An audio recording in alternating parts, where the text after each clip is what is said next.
Hello viewers, আজকে আমি তোমাদের কোষে দেখি 18 এখন প্রথমে 8-এর অঙ্কটা করাবো। তোমরা এই চ্যানেলের ভিডিওগুলো সহজে পাওয়ার জন্য চ্যানেলটা সাবস্ক্রাইব করে রাখতে পারো, আর সাবস্ক্রিপশন পাশে যে বেল বাটনটা রয়েছে সেটা প্রেস করলে যখনই ভিডিও আমি আপলোড করব তোমরা সঙ্গে সঙ্গে সেটা পেয়ে যাবে। যাই হোক, এবারে দেখো 8-এর অঙ্কটা কী দেওয়া আছে। যদি 14 সেমি ব্যাসের পাইপযুক্ত একটি পাম্প সেট মিনিটে 2500 মিটার জলসেচ করতে পারে, তাহলে ওই পাম্পটি 1 ঘন্টায় কত কিলোলিটার জলসেচ করবে হিসেব করে দেখি। এখানে দিয়ে দেওয়া আছে 1 লিটার সমান 1 ঘন ডেসিমিটার। এটা সবসময় দেওয়া থাকে না, এটা কিন্তু তোমাদের একটু মেমোরাইজ করে রাখতে হবে। তাহলে বুঝতেই পারছো যে জলের তো আয়তন বের করতেই হবে, এবং সেটা ডেসিমিটার এককে, ঘন ডেসিমিটার এককে বার করব। মানে ব্যাসার্ধ, উচ্চতা সবই আগে ডেসিমিটারে নিয়ে যাব। এইবারে দেখো, এখানে একটা কথা বলেছে যে পাম্প সেটটি মিনিটে 2500 মিটার জলসেচ করতে পারে। এবার জলের আয়তন তো কখনো মিটারে হয় না, মিটার তো দৈর্ঘ্য একক। তাহলে তোমাদের মনে হতে পারে যে মিনিটে 2500 মিটার কেন বলেছে। দেখো, আমি এটা মনে করে একটাই জলের পাইপ, খানিকটা টিউবলাইটের মতো দেখতে হয়েছে, যাই হোক চোঙাকৃতি। এই ধরো জলের পাইপ, যার তোমার বলা হয়েছে কি যে 14 সেমি ব্যাসের। ব্যাস মানে কি, এই যে এটা গোল, সাইড থেকে দেখছি জন্য এরা লাগছে, আসলে এটা গোল। এর হচ্ছে ব্যাস দিয়ে দেওয়া আছে 14 সেন্টিমিটার। ঠিক আছে, এইবারে আমি ধরে নিই যে এইটুকু দৈর্ঘ্য, ধরো এইটুকু পর্যন্ত দৈর্ঘ্য 2500 মিটার। ঠিক আছে, এইটুকু দৈর্ঘ্য হলো 2500 মিটার। তাহলে এইটুকু পর্যন্ত, এই যে 2500 মিটার দৈর্ঘ্য পর্যন্ত পাইপের যে আয়তন, এই আয়তনে যে পরিমাণ জল ধরে সেই পরিমাণ জল সেচ করতে 1 মিনিট সময় লাগছে। অর্থাৎ 1 মিনিটে 2500 মিটার জল সেচ করার অর্থ হলো 2500 মিটার লম্বা পাইপে যে পরিমাণ জল ধরে সেই পরিমাণ জল সেচ করতে 1 মিনিট টাইম লাগে। তাহলে আমরা সেইভাবে, এর আয়তন মানে এটা যেহেতু চোঙাকৃতি, তাহলে চোঙের আয়তন যেভাবে বার করে সেই সূত্র দিয়ে বার করব। এখন পাইপের ব্যাসার্ধ, মানে গোলাকার মুখের ব্যাসার্ধ আর কি, আর ইকুয়াল টু 14/2 সেন্টিমিটার সমান 7 সেন্টিমিটার। এবারে যেহেতু আমার এককটা লিটারে লাগবে, তাই আমি সমস্ত ডেসিমিটারে নিয়ে যাব। সরি, দশমিক দিইনি, এটা 7 সেন্টিমিটার আছে, ইকুয়াল টু 0.7 ডেসিমিটার। ঠিক আছে, এটা শুধু 7 সেন্টিমিটার ছিল, 0.7 ডেসিমিটার। এইবারে 2500 মিটার সমান, একে ডেসিমিটারে নিলে কি হবে, মিটারে রাখলে তো হবে না, একেও আমি ডেসিমিটারে নিয়ে যাব। তাহলে একে 2500, আর একটা 10 দিয়ে গুণ, তাই তো, এত। ঠিক আছে, মিটার থেকে ডেসিমিটারে নিয়ে গেলাম। ডেসিমিটার পাইপে যে পরিমাণ জল ধরে তার আয়তন, তার মানে এটাই হচ্ছে এইচ, উচ্চতা হবে pi r square h equal to, পাই মানে হচ্ছে 22/7 ইন্টু আর মানে হচ্ছে 0.7 তার হোল স্কোয়ার ইন্টু এইচ মানে হচ্ছে তার মানে 25000 ঘন ডেসিমিটার ইকুয়াল টু, একটু ক্যালকুলেশন করে রাখি, 22/7 গুণ 0.7 ইন্টু 0.7 ইন্টু 25000 ঘন ডেসিমিটারের পরিবর্তে এবারে লিটার লিখে দিলাম, কারণ 1 ঘন ডেসিমিটার সমান 1 লিটার, তাহলে এত ঘন ডেসিমিটার সমান এত লিটার। তাহলে এটা কেটে গেলে 0.1 হয়ে যাবে। ঠিক আছে, এইবারে 22 গুণ, এটা ধরো 7 আর 0.07 হওয়ার কথা, ইন্টু 25, তাহলে 0 হয়ে যাবে, এই দুটোর জন্য আমি এখানে 2 ঘর আগে দশমিক বসালাম। এই 7 গুণ হয়ে 2 ঘর আগে যে দশমিকটা সেটা আমি এর সঙ্গে অ্যাডজাস্ট করে দিলাম, তাহলে এত লিটার। যদি এই ক্যালকুলেশনটা বুঝতে অসুবিধা হয়, তাহলে দশমিক উঠে যাওয়া মানে এখানে 10 দিয়ে ভাগ, এখানে দশমিক উঠে গেলে 10 দিয়ে ভাগ, তাহলে নিচে 100 হবে, ওই দুটো শূন্য আর এই দুটো শূন্য কেটে যাবে, এইভাবে করে নেবে। এইবারে এই জলটা সেচ করতে সময় লাগে 1 মিনিট। তাহলে আমি এবার লিখে নিয়েছি প্রশ্ন অনুসারে পাম্প সেটটি 1 মিনিটে জল সেচ করে এত লিটার। এবার 1 ঘন্টায় কত করবে, তাতে পাম্প সেটটি 1 ঘন্টা মানে কত, 60 মিনিটে জল সেচ করে 22 × 7 × 250 × 60 লিটার। এবারে কিলোলিটারে নিয়ে যেতে বলেছে, তাহলে কিলোলিটারে নিয়ে যাওয়া মানে কত হবে, 1000 দিয়ে ভাগ করে দিই, তাহলে কিলো লিটার হয়ে যাবে, তাই তো? লিটার থেকে কিলোলিটার গেলে 1000 দিয়ে ভাগ হয়। এটা এটা এটা 5 5 25, 5 2 10, 2 3 2 6, ঠিক আছে। 3 7 21 গুণ 5 2 10 0, 5 2 10 আর 11 কিলোলিটার। তাহলে 21 আর 11 গুণ করে দাও, 21 আর 11 গুণ করলে হচ্ছে 231, আর এই শূন্য চলে এলো কিলো লিটার। তাহলে পাম্প সেটটি দিয়ে 1 ঘন্টায় তোমার 2310 কিলোলিটার জলসেচ করা যাবে। 10টা দেখো, একটি লম্ব চোঙাকৃতি স্তম্ভের বক্রতলের ক্ষেত্রফল 264 বর্গমিটার এবং আয়তন 924 ঘনমিটার হলে ওই স্তম্ভের ব্যাসের দৈর্ঘ্য এবং উচ্চতা হিসেব করে লিখি। ধরে নিই যে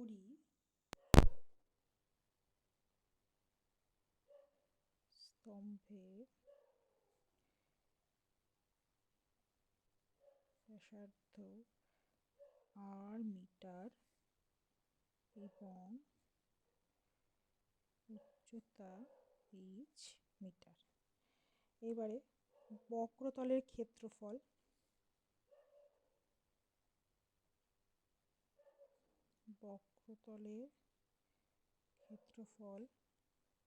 কি হয়, 2πr/h ইকুয়াল টু কত হবে, 264।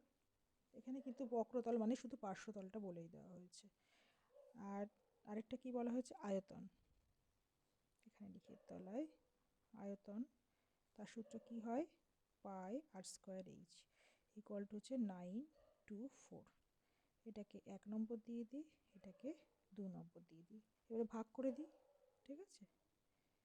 2 নং ভাগ 1 নং করে পাই, তার মানে বাঁদিকের দিয়ে বাঁদিকের ভাগ ইকুয়াল টু ডান দিক দিয়ে ডান দিকের ভাগ, তার মানে হচ্ছে πr² by 2πrh equal to 924 divided by 264। আচ্ছা, পাই কেটে গেল, এইচ কেটে গেল, আর কেটে গেলে ও থাকলো, এই 2 এখানে 2 কেটে দিই, 2 1 2, 3 2 6, 2 2 4। আচ্ছা, এইবারে কত দিয়ে কাটছে, 11 1 11, 11 2 22, 8 11 88, 89 90, 91 92 44, 4 11 44, আর হচ্ছে কত হয়ে যাচ্ছে, 7 12 84, ঠিক আছে। তাহলে অতএব আর ইকুয়াল টু এলো 7। তাহলে অতএব ব্যাসার্ধ হলো 7, তাহলে ব্যাস কি হবে, 2r ইকুয়াল টু 14 মিটার। সব একক মিটারে ছিল, তাহলে ব্যাস বেরিয়ে গেল 14 মিটার। এবারে আর এর মান 1 নম্বরে বসিয়ে দিই, ঠিক আছে। আর এর মান 1 নংয়ে বসিয়ে পাই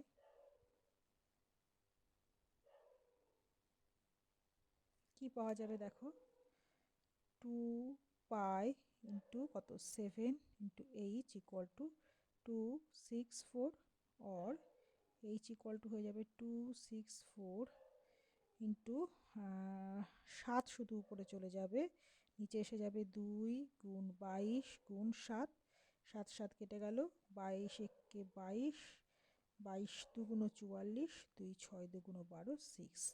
তাহলে উচ্চতা কি এলো, অতএব উচ্চতা এলো 6 মিটার। তাহলে দুটো উত্তরই বেরিয়ে গেল। 13টা দেখো, একটু বুঝতে হবে, তাহলে ইজি হয়ে যাবে। 2 মুখ খোলা একটি লম্ব বৃত্তাকার লোহার পাইপের মুখের বহির্ব্যাসের দৈর্ঘ্য 30 সেন্টিমিটার, অন্তর্ব্যাসের দৈর্ঘ্য 26 সেন্টিমিটার এবং পাইপটির দৈর্ঘ্য 14.7 মিটার। প্রতি বর্গ ডেসিমিটার 2.25 টাকা হিসাবে ওই পাইপটির সমগ্র তলে আলকাতরার প্রলেপ দিতে কত খরচ হবে হিসেব করে লিখি। এবারে এখানে যেহেতু বর্গ ডেসিমিটারে হিসেবটা দেওয়া আছে টাকার, তাই জন্য আমরা ক্ষেত্রফল বর্গ ডেসিমিটার এককে বার করব। দেখো, আমি একটা 2 মুখ খোলা ফাঁপা পাইপ এঁকে নিয়েছি, ঠিক আছে। তাহলে এখানে একটা জিনিস খেয়াল করো, এই যে এই মুখটা কিন্তু বৃত্তাকার, ঠিক আছে। এবারে ফাঁপা এইটা রয়েছে, এই জন্য আমি এইভাবে এঁকেছি, এই ভেতরটা হলো ফাঁপা। এবারে উচ্চতা দেখো, মানে বাইরের দিক থেকেও বাইরে একটা চোঙ তৈরি হয়েছে, তার ভেতরে মনে করো আরেকটা চোঙ বসিয়ে দেওয়া হয়েছে। তাহলে যেহেতু দুটোর মুখ মিশে গেছে, তাহলে বাইরের চোঙের উচ্চতাও যা, ভেতরের চোঙের উচ্চতাও তাই হবে। এখন যেহেতু আলকাতরার প্রলেপ দিতে হবে, তাহলে তোমার এই যে চোঙটার এর বাইরের দিকে যে দেওয়ালটা আছে সেখানেও আলকাতরার প্রলেপ দেওয়া আছে, দিতে হবে, আর ভেতরের দিকে যে আরেকটা চোঙের ভেতরে গাত্র সেখানেও প্রলেপ দিতে হবে। এইবারে বাইরের দিকে চোঙের বাইরের দেওয়ালের জন্য তখন কিন্তু ব্যাস আমার এই বড়টা দেখো, এই বৃত্ত এখানে ছোট ভেতরে একটা বৃত্ত তৈরি হয়েছে, বাইরে একটা বড় বৃত্ত তৈরি হয়েছে, সেন্টারটা একই। তাহলে বাইরে যে বৃত্তটা তৈরি হয়েছে বড় বৃত্ত, তার আমরা ব্যাসার্ধ একটা ধরো R1 যদি ধরে নিই বা ক্যাপিটাল আরও ধরতে পারি, তাহলে ভেতরটাকে স্মল আর ধরবো, কিংবা এটাকে R1 আর এটাকে R2 ধরবো। তাহলে বাইরের দিকের একটা ব্যাসার্ধ এবং এই এইচটা নিয়ে বাইরে যে চোঙটা রয়েছে তার হচ্ছে বক্রতলের ক্ষেত্রফল বের করা যাবে, আর এই এইচ নিয়ে ভেতরের ব্যাসার্ধ নিয়ে ভেতরের বক্রতলের ক্ষেত্রফল বার করতে হবে। এইবারে তার সঙ্গে যে জিনিসটা লাগবে দেখো, যেহেতু ফাঁপা চোঙ, কিন্তু এই যে এই অংশটা, এই অংশটাও তো আলকাতরার প্রলেপ দিতে হবে, এবং এটা শুধু একদিকে আছে তা নয়, এই দিকেও রয়েছে, এই অংশটাও আলকাতরার প্রলেপ হবে। উপরটা যেহেতু বৃত্তাকার, আসলে এটা একটা বৃত্তাকার ডিস্ক বা চাকতির মতো, তার মানে বৃত্তের ক্ষেত্রফল যেভাবে বের করে এটার ক্ষেত্রফল সেইভাবে বার করতে হবে। কিন্তু এটা যেহেতু ডিস্ক বা চাকতি, মানে মাঝখানটা ফাঁপা, সেই কারণে বহির্ব্যাসার্ধ দিয়ে এই পুরো ক্ষেত্রফলটা বার করব, আর এই অন্তর্ব্যাসার্ধ দিয়ে এই ভেতরের ক্ষেত্রফলটা বার করব। তো বাইরের ক্ষেত্রফলের থেকে ভেতরের ক্ষেত্রফলটা বাদ দিলে এই যে আমি যে শেড করেছি শেড রিজিয়নটার ক্ষেত্রফল বেরিয়ে যাবে। এবারে এইরকম দুদিকে যেহেতু আছে, তাই এটাকে 2 দিয়ে গুণ করতে হবে, আর আগের যে বক্রতল দুটো পেয়েছি সেই দুটোর সঙ্গে যোগ করে দিলে তবে গা সমগ্র তলের ক্ষেত্রফল বেরোবে, যেখানে আলকাতরার প্রলেপ দিতে হবে। এইবারে দেখো, আমি পাইপের বহির্ব্যাসার্ধ R1 সমান ধরে নিলাম, R1 দিয়ে আর কি, তাহলে 30/2 সেন্টিমিটার, 15 সেন্টিমিটার। আমি এটাকে ডেসিমিটারে নিয়ে গেলাম, কারণ যে অঙ্কে টাকার পরিমাণটা সেটা বর্গ ডেসিমিটারে দেওয়া আছে। একইভাবে পাইপের অন্তর্ব্যাসার্ধ কি দেওয়া আছে,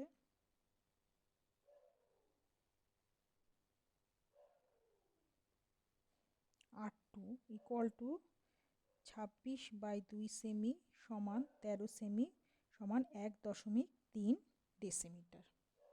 এবারে পাইপের উচ্চতা H equal to 14.7 metre equal to 147 decimetre.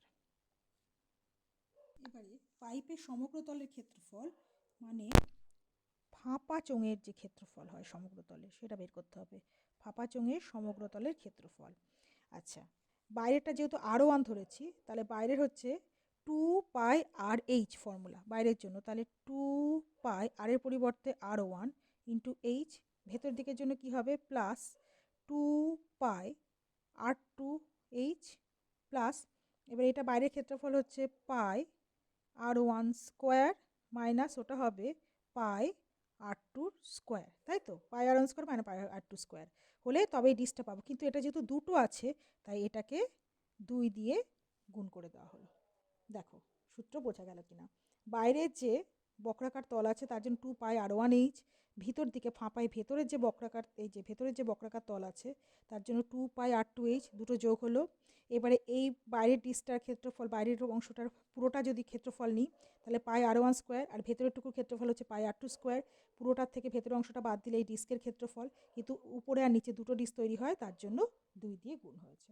এবারে আমরা ফর্মুলায় সমস্ত মানগুলো বসিয়ে দেবো। এখানে আমি আর একটু ক্যালকুলেশন করে দিই। দেখো এই 2π আর এই পাই আর এই 2, তার মানে হচ্ছে 2π পুরোটার থেকে কমন চলে গেল। এখান থেকে H কমন গেলে থাকলো R1 প্লাস R2 প্লাস এখানে R1 plus R2 into R1 minus R2, এ প্লাস বি ইন্টু এ মাইনাস বি সূত্র করা গেল। একবারে ডাইরেক্ট এই সূত্রটাও তোমরা লিখে দিতে পারো, ইকুয়াল টু 2π, দেখো এই দুটোর থেকে আবার R1 প্লাস R2 কমন চলে গেল, তাহলে পড়ে থাকলো H plus R1 minus R2। এইবারে আমি এতে ফর্মুলা বসাবো মানগুলো। দেখো এই সমস্ত মানগুলো আমি বসিয়ে দিয়েছি, এটা পেয়েছি। একটু আর একটু ক্যালকুলেশন করে নিই, তাহলে 2 গুণ 22/7 গুণ 2.8 ইন্টু হচ্ছে এটা 1.5 মাইনাস 1.3 মানে এটুকু থেকে 0.2 আসবে, তাহলে 147 প্লাস 0.2 মানে 147.2, ব্র্যাকেট না দিলেও চলতো, বর্গ ডেসিমিটার।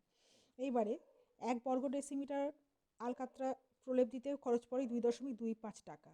তাহলে আমি লিখে নিই যে 2.25 টাকা হিসাবে সমগ্রতল আলকাতরার প্রলেপ দিতে কত খরচ হবে।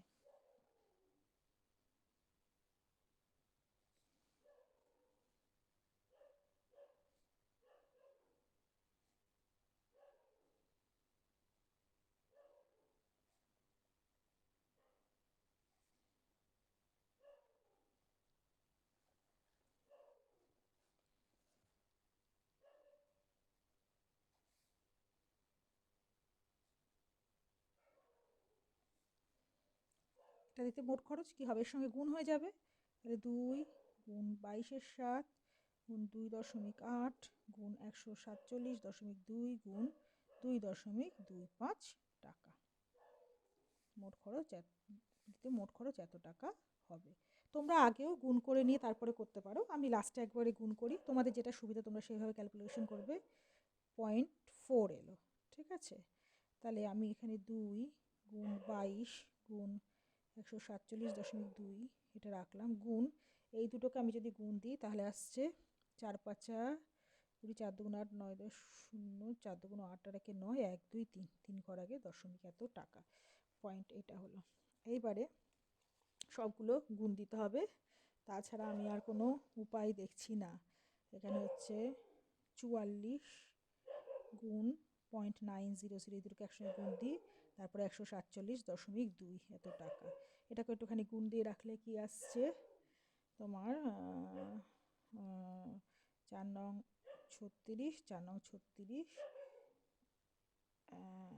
কত আসছে এটা 37 38 39 39, আর এই দুটো শূন্য ছিল, দুটো শূন্য দিয়ে দিলাম, আর 1 2 3, 3 ঘর আগে দশমিক মানে এটা হলো, ইন্টু হচ্ছে 147.2। এবারে কিছু করার নেই, ডান দিকে পাতিয়ে গুণ করতে হবে, হচ্ছে গিয়ে 1472 আর নিচে হচ্ছে 396। দেখো গুণ করে দাও, তোমরা গুণ করো। আচ্ছা 396 6 দুগুণ 12 2 42 3 নামলো 28 6 2 8, ঠিক আছে।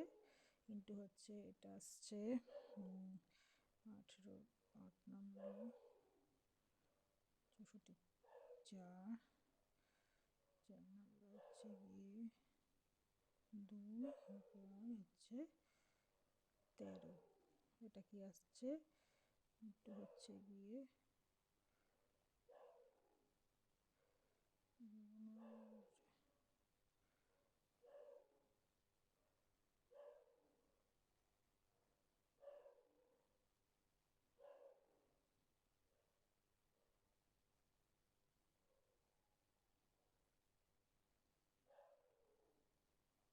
এটা এলো, ঠিক আছে।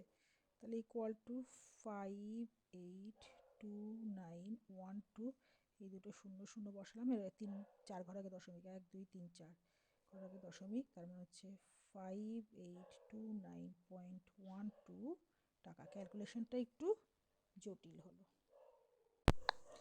আচ্ছা 15 অঙ্কটা পড়ছি। একটি লম্ববৃত্তাকার চোঙের উচ্চতা উহার ব্যাসার্ধের দ্বিগুণ। যদি উচ্চতা 6 গুণ হতো তবে চোঙটির আয়তন 539 ঘন ডেসিমিটার বেশি হতো। চোঙটির উচ্চতা হিসেব করে লিখি। আচ্ছা তোমরা এই অঙ্কগুলো করছো, যদি তোমাদের ভালো লাগে তাহলে অবশ্যই ভিডিও নিচে একটা লাইক করো, আর বন্ধু বা অন্যদের সঙ্গে শেয়ারও করতে পারো। চোঙের ব্যাসার্ধ আর উচ্চতা আমি ধরে নিচ্ছি।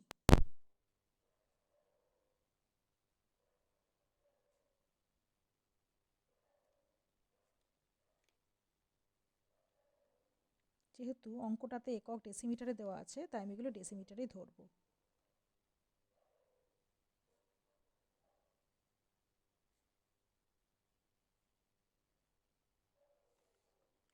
এবারে কি দেওয়া আছে, প্রশ্নানুসারে প্রথমে বলা আছে উচ্চতা ব্যাসার্ধের দ্বিগুণ, তাহলে h ইকুয়াল টু 2r, এটা বলা আছে, ঠিক আছে। এটাকে আমি ডট ডট করে 1 নম্বর দিয়ে রাখতে পারি। তাহলে অতএব চোঙের আয়তন কি হবে, সেই ক্ষেত্রে আয়তন দিয়েই সূত্র তৈরি করতে হবে আমাকে, তাই জন্য দুটো ক্ষেত্রে আয়তন বার করতে হবে। Pi r square h equal to pi into r square into h মানে হচ্ছে 2r, তার মানে আসলে কি এলো 2 পাই আর কিউব। ঠিক আছে, এবার দ্বিতীয় ক্ষেত্রে কি হচ্ছে, দ্বিতীয় ক্ষেত্রে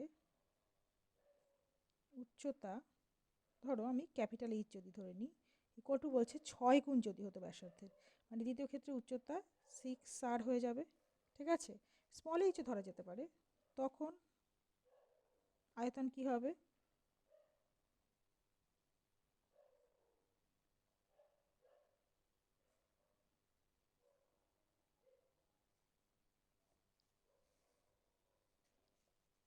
ইকুয়াল টু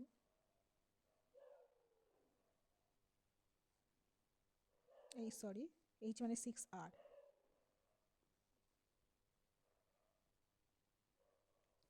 এইবারে বলা হয়েছে দ্বিতীয় ক্ষেত্রের আয়তন প্রথমের থেকে 539 ঘন ডেসিমিটার বেশি, তার মানে এটার থেকে এটা বিয়োগ করলে 539 হবে।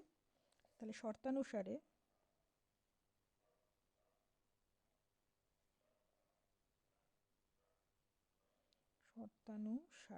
আচ্ছা আকার টাকা দিতে ভুলে যাচ্ছি, তাহলে হচ্ছে 6 পাই r³ minus 2 pi r³ equal to 539 or 4 pi r³ equal to 539 or r³ equal to আসছে 539 ইন্টু 7 চলে গেল 22-এর সাথে দিয়ে 4 গুণ 22। ঠিক আছে, আচ্ছা 11 দুগুণ 22, 4 11 44, 9 11 99। তাহলে কি দাঁড়াচ্ছে, 49-এর মধ্যে 7 ইন্টু 7 আছে, তার মানে ultimately 7 into 7 into 7 by 2 into 2 into 2, তাহলে দেয়ার ফোর r³ ইকুয়াল টু 7/2 তার হোল কিউব। ঠিক আছে, তাহলে এখান থেকে কি পাচ্ছি, অতএব r ইকুয়াল টু 7/2। আচ্ছা ব্যাসার্ধ 7/2 ডেসিমিটার, ব্যাসার্ধ চাইনি, আমাদের উচ্চতা চেয়েছে। উচ্চতার ফর্মুলা একে হচ্ছে আর এর মান বসিয়ে দিই, আর এর মান একে বসিয়ে পাই নঙে বসিয়ে 1 নঙে বসিয়ে পাই এইচ ইকুয়াল টু কি আছে 2r, তার মানে 2 ইন্টু 7/2 ডেসিমিটার সমান 7 ডেসিমিটার, এটাই আনসার। ঠিক আছে।